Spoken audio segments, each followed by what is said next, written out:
குட்டீஸ், அம்மா பேசுகிறேம்மா. பொரி உருண்டை செய்கிறது எப்படின்னு பார்க்கலாமா? வாங்கம்மா, வீடியோக்குள்ளே போகலாம். 2 கப் அளவுக்கு பொரி எடுத்து கேஸ் ஸ்லோவில் வச்சு வறுத்துங்கம்மா. ஒரு 3/4 கப் அளவுக்கு வெள்ளை எடுத்துங்கடா. பாகு வெல்லைன்னு கேட்டு வாங்கிக்கோங்கடா. அது நல்லா ஒரு பால் காசுற கிண்ணத்தில் ஊற்றி ஒரு டம்ளர் ஊற்றி நல்லா வெல்லம் கரைச்சிடுங்கம்மா. பொரி நெசிக்கு பாருங்களேன், மாவு போல் ஆயிடுச்சுன்னா நல்லா வறுபட்டுச்சுன்னு அர்த்தம்டாம்மா. அதுக்கப்புறம் வெல்லம் கரைச்சிடுங்கம்மா. அந்த கட்டிலாம் கரைஞ்சிட்ட பிறகு திருப்பி கடாயில் வச்சு ஒரு வடிகட்டி வச்சு வடிகட்டிங்கடா.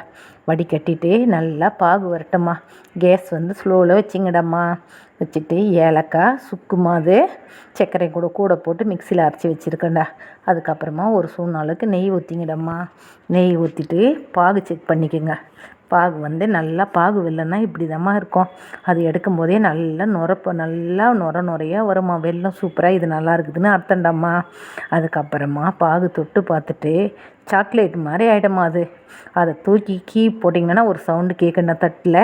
அந்த சவுண்டு கேட்டால் நல்லா அப்படியே கமர்கட்டு மாதிரி சூப்பராக நல்லா இருக்குண்டாம்மா. இது மாதிரி பாகு வந்துட்ட பிறகு பொரி நல்லா வறுத்து வச்சுருக்குறோம்ல, அந்த பொரியை கொட்டி நல்லா கலக்கிடுங்கம்மா. கலக்கிட்டு நெய் கையில் தொட்டு நல்லா உருட்டிக்குங்கடா. அடிக்கடிக்கு இது மாதிரி செஞ்சு கொடுத்து பாருங்களேன். பொரி உருண்டை நம்ம வீட்டிலே செஞ்சு கொடுத்தோம்னா நல்லா சுத்தமாக நல்லா இருக்குண்டாம்மா. குழந்தைங்களுக்கு ரொம்ப பிடிக்கும், நம்ம பெரியவங்களுக்கும் ரொம்ப ரொம்ப பிடிக்குண்டாம்மா. கையில் நெய் தொட்டு உருண்டை உருட்டிக்குங்கடா. இதாம்மா அம்மாவோட டிப்ஸுடாம்மா.